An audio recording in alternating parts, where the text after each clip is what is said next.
खैलू कसम क्रिया रह के मोर भिरिया छोड़ के ऊ पिजरा उड़ गली चिड़िया।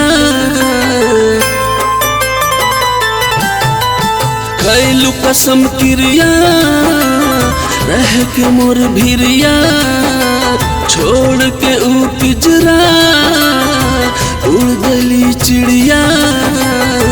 मरले बाड़ू तीर देले बाड़ू पीर काठ के करेज न पसी जाता लोरवे से तकिया भी जाता लोरवे से तकिया भी जाता।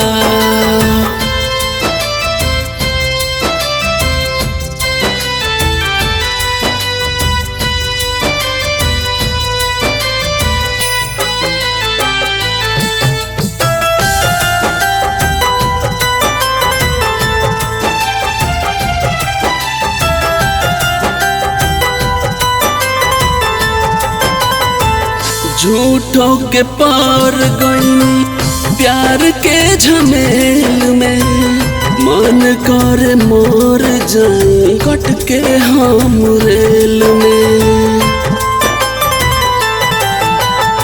सहतानी बिरहा के मार अकेल में फंस गई तहारा हम रुपवा के जेल में। गम के आगी में जारत बानी नैना मोर सीझाता लोरवे से तकिया भी जाता लोरवे से तकिया भी जाता।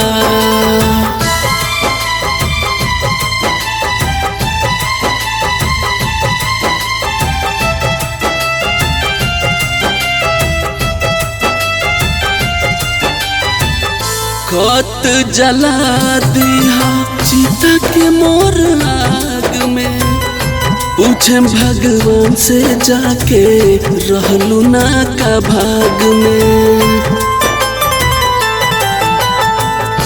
जाके फुला गई दूसरा के बाग में चौरातानी हम जुदाई के आग में। जेडी आलम शिव तड़पता जीव रेहान गम में पियता लोरवे से तकिया भी जाता